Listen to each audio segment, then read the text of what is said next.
Hey guys, Possum here. Welcome back to another episode of r/AmITheA.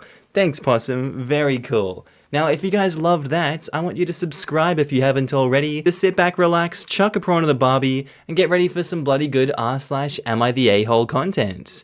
Thank you. Posted by user Is the Sun.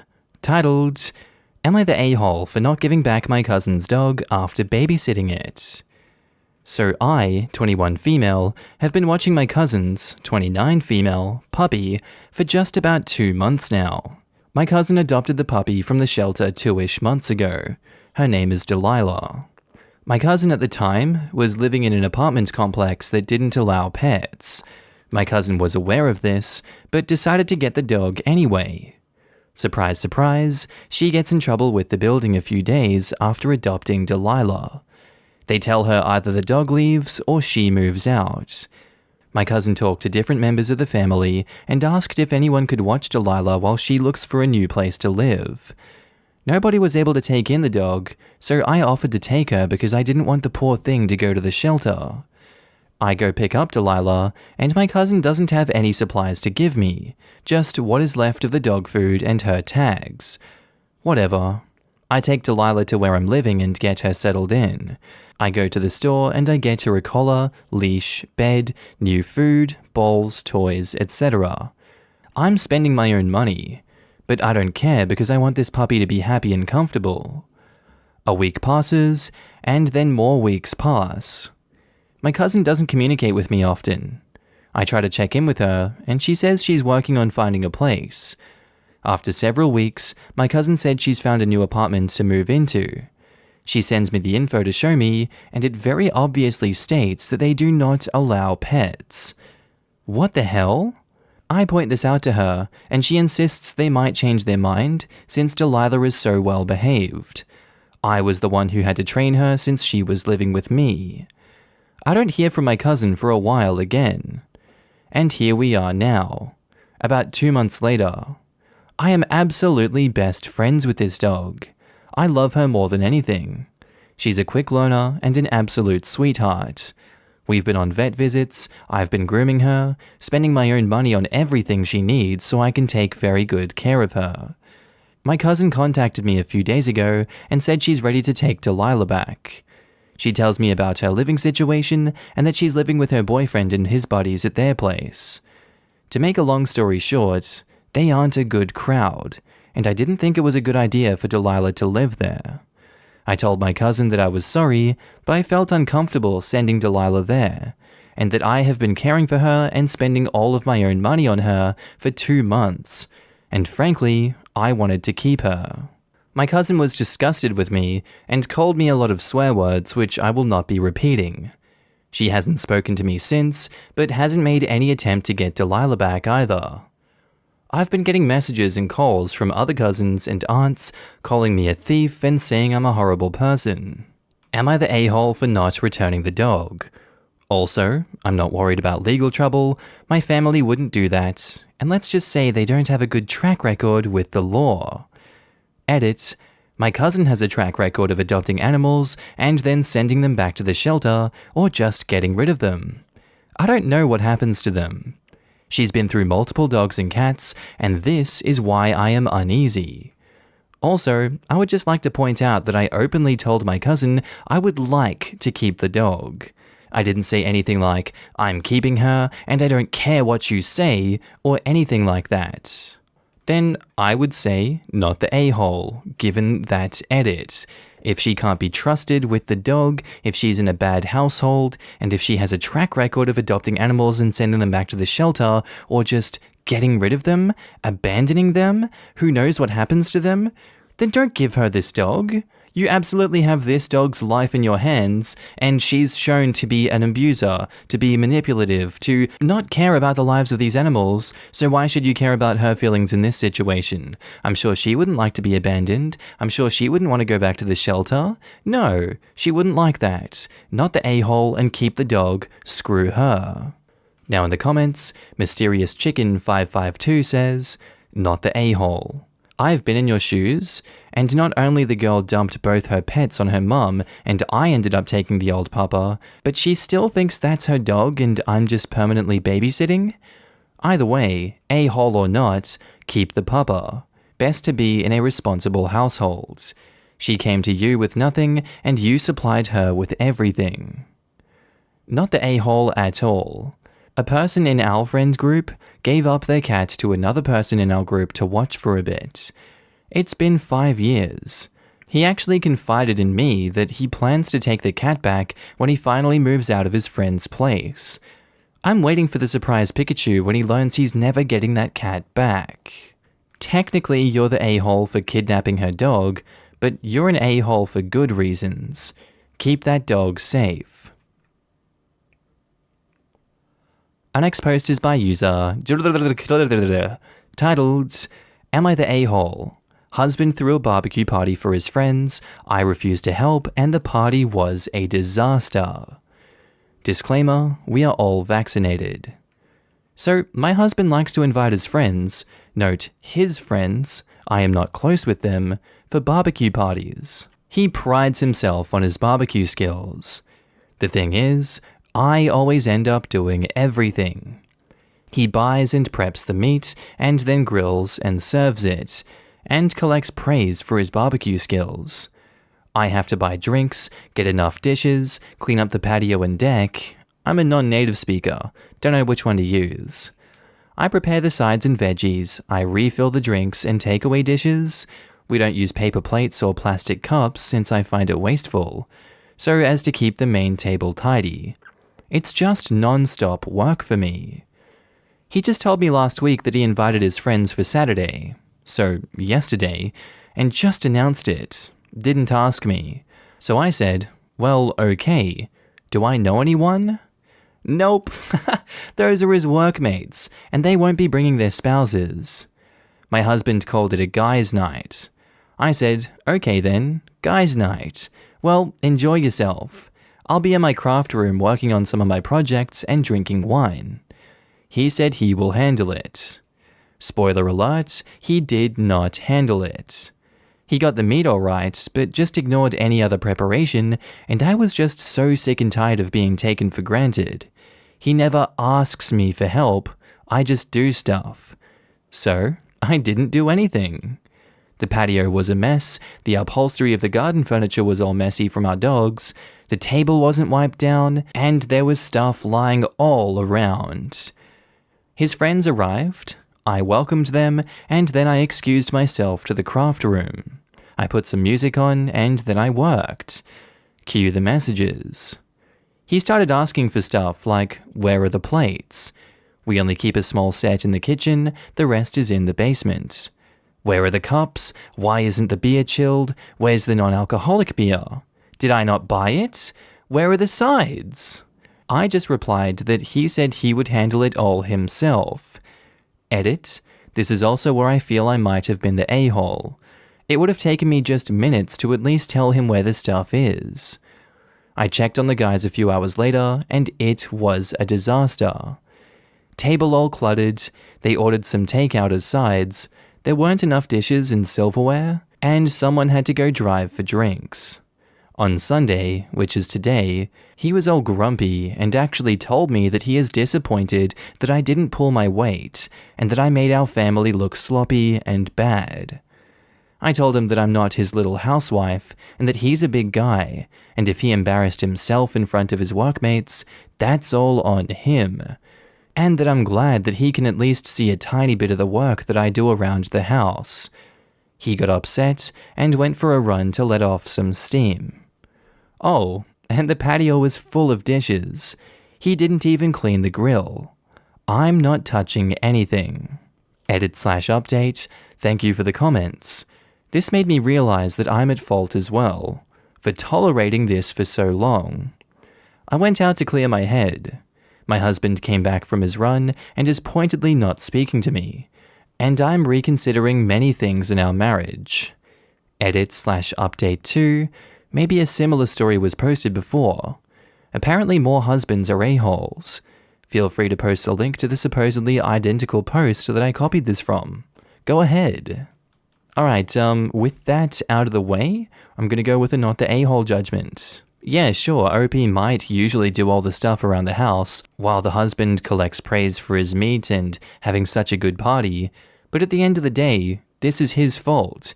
He didn't take initiative, he didn't, pull himself up by his bootstraps and do the work he's supposed to do. He made an assumption, and what would you know, assumptions make an ass out of you and me. It's not OP's fault for tolerating it for so long, it's just, it feels like normal at this point and it shouldn't be normal. You really shouldn't tolerate someone in a relationship that does this to you and makes you do all this work, and then they get mad at you and they screw up and it's still your fault. That's so unhealthy, that's a disgusting lack of respect for your partner, and he should feel absolutely upset and ashamed at himself and come groveling back at your feet, OP, saying, please, take me back, don't divorce me, I'm gonna be a better person and I'm gonna change for the better. But we all know people aren't always like this, and, that might be the end of their relationship, who knows. But for this one, OP is not the a-hole. Now in the comments, LaCra24601 says, not the a-hole. In fact, you are so not the a-hole that you are my hero. Your husband can kick rocks. If he wants to look at the person who failed, he just needs to look at himself in the mirror. Right? I lost it at, told me that he's disappointed that I didn't pull my weight. He clearly hasn't been pulling his weight for a while now, if he doesn't even know where his own dishes are stored. Edit to add, I loved that this thread has become a space to call out incompetent and selfish partners. I'd have said, actually, I've been pulling my weight and yours for years. This is the first time I've made you pull your own, and this is how you act. I've created an entitled monster, and this stops now. I'm so mad for OP. Posts like these always get to me. I was OP for so many years. Married an entitled mama's boy, and did nearly all of the unpaid work in the relationship while also working a demanding career and pulling home more money. As a result, my immune system crashed and I got deadly sick. That's when he divorced me because we grew apart. Oh god, that's terrible. I can barely stand my brother's mama's boy side, so I can't imagine that from a partner. Grew apart is their way of saying, I need another maid since the current one is broken. Good for you that you got out of there, and I hope your health is doing better. Also, OP definitely not the a-hole. Is he always this entitled? You need to rethink your entire relationship dynamic if he is, and start demanding for the kind of treatment you deserve. And OP replies, I suppose I caused this myself. I am tidy, and he is not. So during the course of the day, he leaves his coffee cup wherever he ends up being when he finishes it. He leaves clothes on kitchen chairs. He just puts stuff wherever. And as I go through the house, I just grab stuff and put it back into its place. My craft room is organized, and his work shed is like a bomb went off there. But I don't care. It's his place. So most likely, he just got used to the fact that I clean up after him without being prompted. It's not some insane mess. He doesn't even see it or realize it, just like how he shouldn't leave his nice clean shirt in the kitchen where it might absorb the smells. He doesn't mind or see the mess. But it's not your fault he's lazy and lets you carry the huge mental load of running a clean house all by yourself. He needs to start pulling his weight, and you need to stop blaming yourself and start asserting the need for him to step up his game. Alright, and our next post is by user PayAllDay, titled, Am I the a-hole for telling my fiancé I don't like her wedding dress? So, my fiancé and I are getting married in 9 months. She's been dress shopping with her girls for months now. She found the dress she loved and bought it, and was too excited to keep it a secret. She showed me pics of the bridesmaids' dresses, and I told her they were pretty. They match my groomsmen's suits really well. Anyway, she brought her dress out and asked what I thought. I specifically asked her if she wants the God's honest truth and wants me to critique the dress, or if she knows she loves it and just wants to show me. She said she wanted my opinion. So she put the dress on and came out of the bathroom, and I'd be lying if I said I wasn't a little disappointed. She's a beautiful woman and looks incredible in anything, of course, but the dress completely dwarfed her and didn't really fit the wedding theme that she's worked so hard for. She wanted a foresty, magical, and whimsical typical theme, flower crowns on the bridesmaids, etc., but she chose a super sparkly dress with a huge skirt, which looked nothing like the simply body-hugging sexy dresses that she had repeatedly been showing me. She basically picked a huge Disney princess dress, and I just didn't like how it looked at all. I was honest when I told her I didn't like it, and I was surprised she picked it because it just doesn't seem to match her, and I just thought that it was too much puff and sparkle. She got really quiet and stormed back upstairs, and then stormed out of the house and went to her mum's. She texted me saying she couldn't believe I would say that I didn't like it, and what a D-bag I am, and has blocked my number. This is our first major fight, and I'm just so annoyed because I asked if she wanted a real opinion, and she said yes. Am I the a-hole for telling her I don't like the dress? And edit to add, I read my credit card statement. The dress was $9,000. Might help explain the reaction. Oh, you don't like this $9,000 dress? Great, because I can't return it. Probably went through her head. I don't know what to do but sit here and laugh. Is laugh crying a thing? So how did you not realize this was kind of a trap? You know, damned if you do, damned if you don't, but say nice things to her? Yeah, it's fine to think that, but dear Lord, this is her wedding. You know what she's like, and you got the reaction that you got here, and you should have been expecting that reaction if you know her. Some people say, yeah, give me the truth, I want to hear the truth. But they can't handle the truth, and she can't handle the truth here. Just tell her a lie, it's much easier than telling the God-honest truth. You gave yourself the out here by saying, yeah, you know what, you wanted the truth, here's the truth. But you shouldn't have done it. You should have, read the room and picked up on the fact that this was $9,000 and that this was something that she had to commit to. Lie to her face and say, yeah, it's good. This is a good dress. You made a good choice. I feel like she's somewhat of an a-hole for telling you, give me the truth. Tell it to me straight, doc. But come on. I feel like a lot of us would just lie, even if you were told to tell the truth. So I'm going to have to go with everyone sucks here for this one. Now in the comments, Day Trips Inside Cars says, oh, OP, you're not an a-hole, but you're an idiot. She has bought the dress, hundreds, likely thousands have been spent on it. You can't return it. So now she has to fork out a crap ton more money to buy her second choice gown, or wear something she knows you don't like. No matter what, she will now feel crappy about her clothes on your wedding day. What possible good could come of telling her that you don't like the dress that she already bought? And for some advice, tell her that with some minor alterations, you would love it. That it was just that it didn't fit quite right, or that some of the sparkles were wrong. Pick something she can fix, then maybe you can save her feelings. And OP replies, damn, I feel like a major idiot right now. Definitely noted. The more important thing here is owning it. Also, every Disney princess has her woodland animals and puffy dresses until Elsa. So they're not opposites. Soft, you're the a-hole, but I hope you can fix it. Right? Like a big puffy Disney dress says woodland, magical, fairy tale to me far more than a sexy figure-hugging dress does. Honestly, I was leaning no a-holes here until OP specified he doesn't like it because it's not sexy and body-hugging, and too princess-like. She's not going to the club, dude. Weddings are pretty much the only time women get to wear a princess dress, so if she wants a princess dress, let her have one.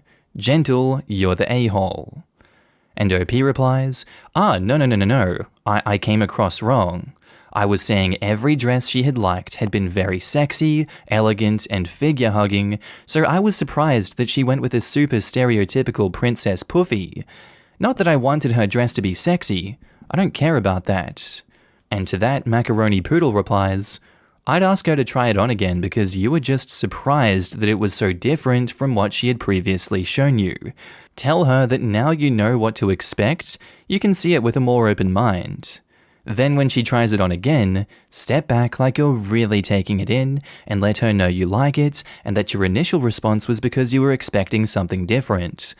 Let her know that you've come around now that there are no surprises. Bumbling Genius says, everyone sucks here. You're a fool for thinking that she wanted an honest, blunt answer. She's a fool for asking for an honest opinion when she didn't want them. Fools abound. Yeah. It's like if she asks, does my bum look big in this? In this case, always answer no. Edit. Seems the latest preference the answer should be yes. I'm from a different era, I swear. 30 female, never ever lie to me about that kind of thing. If I'm asking for an opinion on my clothes, I want a straight answer. That said, if I wanted my fiance's opinion on my wedding dress, I would take her dress shopping with me, not ask her after I've already bought it. And Venetrix2 says, you're the a-hole. Do you have a history of brutal honesty with her when she asks for your opinions? It sounds like she was unprepared for the possibility of negative feedback. If you were usually more tactful than that, then this was definitely not the moment to stop. She was obviously really excited and wanted to share her excitement with you, and you burst her bubble. This dress was probably really expensive as well, so getting it was a big commitment on her part.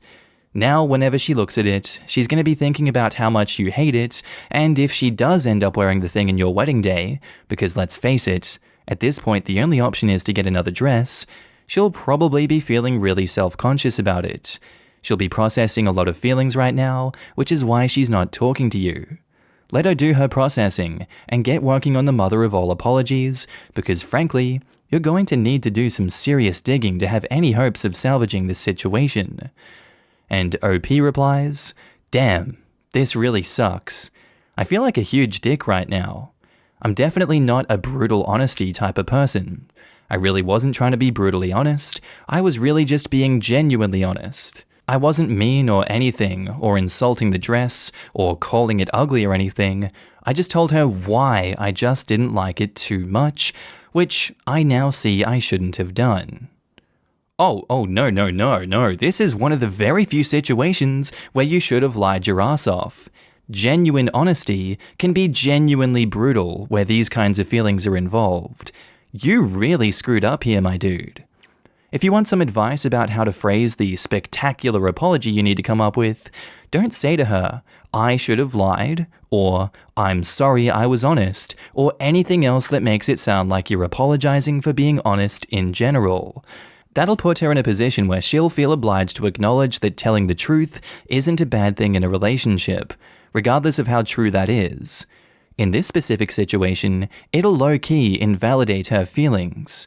My advice to you is that you should apologize for being insensitive instead. You should have seen how excited she was to share this thing with you, and been more receptive to sharing in her excitement. She should be able to count on your support, and in this instance, you really let her down. And OP replies, good advice. Thank you. And for future reference, here's a rule of thumb. When deciding whether to be honest or not, think about this. Your statement should be at least 2 of true, necessary, and kind. In this situation, it was true, but it wasn't necessary or kind.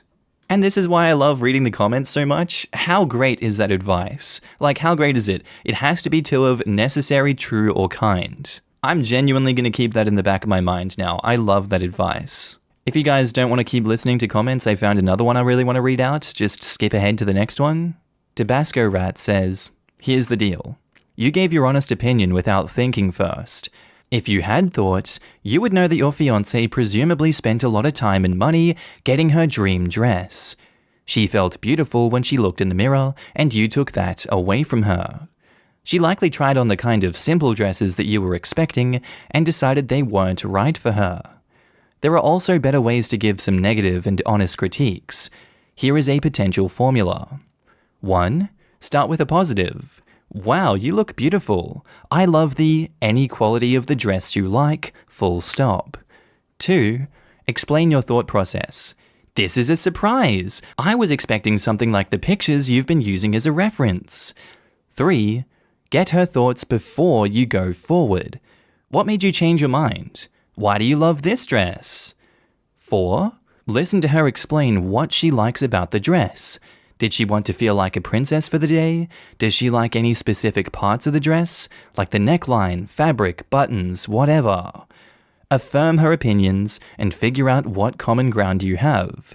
If she listed something about the dress that you also like, mention that specifically. Like, you're so right, that hemline, or whatever else, is perfect for you. 5. Get negative. At this point, you can mention what your reservations are about the dress. Avoid anything she's just listed as a selling point. I see what you mean about common ground thing, but I'm not the biggest fan of this sparkles or whatever. 6. Let her respond and see how she feels about whatever it is that you don't like. She might consider tailoring the dress to get it closer to her vision. Let her know that you respect her wishes and end on a positive. Say something like, if you love them, I'm happy that you're happy, even if I don't love everything about the dress. You're going to look amazing. And I really just thought that was a great comment for offering critical advice in really touchy situations. That's like, a huge Subway sandwich. It's not just a comment sandwich where you're like, good, bad, good. Oh no, I'm sorry, I have to include this one too. Fizzbem says, not the a-hole. She asked and got a non-rude, honest answer. Huge red flag that she blocked your number though. If she can't reasonably talk her way through an issue or disagreement, think long and hard about marrying someone who storms out and blocks you every time an argument occurs. What do you guys reckon? Hot take? Truth? Not the truth? I think that's a really hot potato, that one. And our next post is by user Angle5976, titled, Am I the a-hole for refusing to attend an apology dinner after my mother-in-law called me a bad mother at my son's funeral? Jesus Christ, if that is not a loaded title, I don't know what is. So I lost my son to congenital heart disease, and he did not survive the open heart surgery at the age of 1 year and 6 months old. He was the greatest blessing I had in my life. Everyone kept telling me things will get easier with time. I know that no matter how much time goes by, I'll still be missing my baby and everything sweet about him. Mother-in-law and I were in constant conflict. Things always have been bad between us, but in those months, we reached our limit. She kept getting involved in my son's treatment and criticized every decision I made, claiming I didn't know how to handle my son's illness. We went low contact, but she kept causing issues occasionally. My husband was torn between our son's illness and his mother's issues. When my son passed away, she came to the funeral and caused a scene by arguing with me, knowing that I had no energy for it. She used the fact that everyone was there so she could say that it was my fault my son was born sick and I didn't take care of him properly. And that I didn't listen to her when she suggested other ways to treat his condition. What, with some essential oils? Maybe some doTERRA? Yeah, great suggestions! And that I was the one who took their grandchildren away from them and caused them heartache. She then loudly called me a bad mother, and I had no idea how I kept my composure and kept standing on both feet. My mum and sisters responded by telling her to leave. My husband was sitting down crying. She then went to tell everyone I kicked her out as a way to hurt her further and lied that I convinced my husband to ban her from visiting her grandson's grave. My husband later sent his side of the family an email talking about my mother-in-law's behavior during and after our son's illness and telling them he no longer will be seeing her. That had the family criticizing us, saying mother-in-law was just trying to do what was best for her grandbaby, and called us selfish for assuming that we're the only ones struggling with this tragedy. We haven't seen his mum in 1 year and 8 months. I'm now 3 months pregnant. No one knew, only my sister-in-law. My brother-in-law's wife. But word got out, though we had told her not to say anything. A week later, I had family members saying that I was invited to a dinner hosted by mother-in-law so she could both apologize in front of the whole family and settle this issue before the baby is born. They said mother-in-law was regretful and offered to financially provide for her grandbaby, and they want to see that. I refused, but my husband surprisingly wants me to go. I had his grandparents calling me, telling me that I'm a good person with a good heart and forgiveness is something I'm capable of. I told them I'll never be sitting at the same table with the person who called me a bad mother at my child's funeral. I still remember it vividly till this very day. My sisters said this change of heart from my mother-in-law is probably for the new baby. It could be, but I insisted that I won't come. They're saying I'm making it hard for everyone to move on and past this unresolved pain and should really go. I'm genuinely surprised your fists didn't connect with her face that day, because that's genuinely what she was asking for, and I don't think anyone would blame you if you had done that. I'm surprised she wasn't sent to the hospital after what she said to you at your own son's funeral. You have the self-control of a god, and I bowed down to you, OP. How dare she ask you to come apologize at a dinner after that? You have the option to do that, but you don't have to, and you won't be shamed by everyone else around you to go and accept her apology. It's so very clear that she's only saying this because another child is on the way. She lost that right to seeing this child, and everyone supporting her sucks just as much if they want you to let go of that. I'm sure a lot of people, including them, wouldn't want to let go of that if this happened to them at their own child's funeral. The loss of a child at that age would be unbearable, and especially after going through so much to save it, then to have your mother-in-law blame you for its death and saying, "Oh, we have other ways that could have saved the child. This is your fault." She'd be next in line to be 6 feet deep. That's all I'm saying. Screw her, and screw everyone that's enabling this. You're not the a-hole in this situation. You could never be the a-hole in this situation. Now in the comments, Goblin Del Rey says, "Not the a-hole. I work in nursing in ICU, and I see people like your mother-in-law often. You were done so dirty, and no one, absolutely no one, will ever understand what you and your husband went through and the kind of horrific choices you had to make. People like to think modern medicine can cure anything, and it's just not true. Treatments can be ugly, invasive, and even lethal, and I would never blame you for a second for trying anything possible to keep your baby in this world. I also wouldn't blame you for a second if you decided not to go through with some of these harsh treatments. There is no right answer in these situations. Only you get to decide. I'm so sorry for your loss and that you had to go through that. Maybe I'm biased because I see people like you at work making decisions that no one should ever have to make while getting yelled at by other family who won't even come to visit the effing patient. It's so easy to throw stones when you don't have to make such heavy decisions. You are so within your rights to never forgive that woman. I hope the best for your current pregnancy, and I'm sure this little light will help remind you and your husband what familial love really is." I felt sick to my stomach reading this. The pure audacity of this woman is beyond words. I have 2 thankfully healthy boys, and imagining going through that with them and what you did with your son makes me want to cry. How heart-shatteringly lonely, lost, and utterly destroyed you and your husband must have felt with her acting like an ass towards you instead of being a support that you surely needed. She made your son's illness and tragic passing about herself, to posture in some weird way that if she had gotten to make the decisions, none of this would have happened. I'm assuming she's not a specialist doctor of some kind, so she had no footing to stand on. If she is a doctor, I'm at a loss for words to describe how screwed up that is too. I like the other poster's suggestion. Make it clear to your husband that he's free to socialize with his mother, but it'll never be in your shared home or in the presence of you or the baby. I feel like this woman is unhinged enough to try and get grandparents' rights and then call CPS on you if you disagree with her on something, anything. The money offer is further manipulation to try and wrestle even more control for herself. Or wrest even more control, I don't know. "Oh, you won't let me actively undermine your parenting?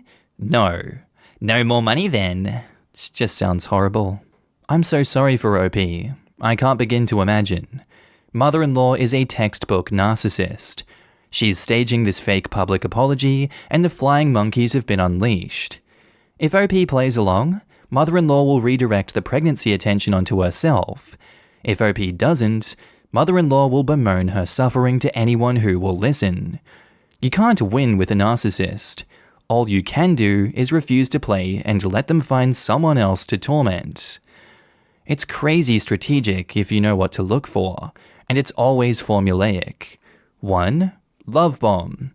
Especially with the help of flying monkeys to sing her praises, like cherubs around a celestial portal to Jesus himself. 2. Obligate. Especially with money. The offer made in part 1 comes with a secondary offer that is a caveat in disguise. It's designed to be the spring hinge that locks you in later down the road. And 3, it is actually a decision tree. If 1 plus 2 is successful, then A. If not successful, B. What are A and B, you ask? Well, A is overtake and dominate. They own you and the situation now, so hand over those reins. And B is devalue and smear campaign. It turns out you actually are all of those things that they said about you, and also, you had the audacity to turn away their magnanimous offer so generously made. So how dare you? And I guess another top comment that I'll read out by Scuba CC is, not the a-hole. She'd be dead to me, screwed off into oblivion. Snow Angel says, OP's husband needs to grow a spine too. Like, I get that it's his mother and he's probably still grieving the loss of their child as well, but OP is his immediate family now. She and their unborn child should be his #1 priority, not his mother's fantasy about being a grandma, especially after what she did and said. Mother-in-law acts as though OP was the only one parenting and managing her child's medical treatment. OP's husband was a father too, but only OP was the bad parent? Come on. If mother-in-law said OP was a bad mom, that means that her son was a bad father by default. Not that I actually believe OP is a bad mom, just pointing out the contradictions. OP, enjoy your pregnancy stress-free by staying as far as humanly possible from mother-in-law. You also need to have a major talk with hubby.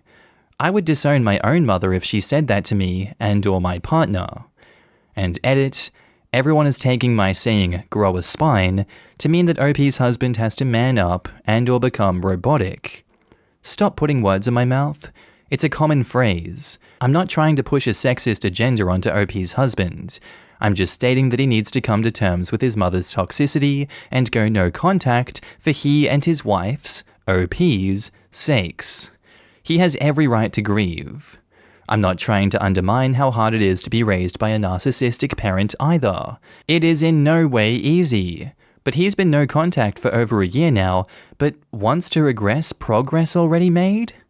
He and OP need counselling together, and individually, for the loss of their child and his mother's awful behaviour.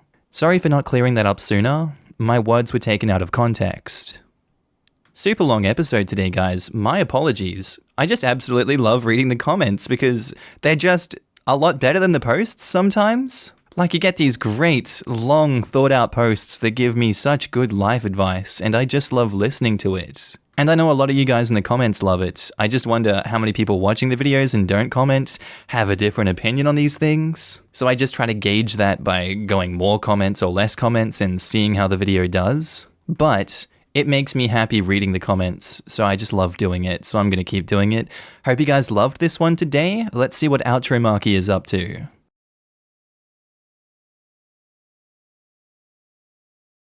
Alright guys, that's the end of the video. Friendly reminder that I'm now posting daily on my second channel, Markee 2. If you want to laugh at memes with me, link is down in the description below. On phone, you just click that little arrow underneath the video. I also want to say thank you to all my channel members and Patreon subscribers. Your names are currently floating down the screen here, and I love to see all of you guys. Thank you for joining me on this journey. Thank you for supporting me. I really appreciate it. If you see yourself on screen, I want you to give yourself a big pat on the back for being amazing as always, and thank you for supporting me again. I do hope that you guys have a good day, night, sleep, whatever it is you're up to. I'll see you in the next video. Bye.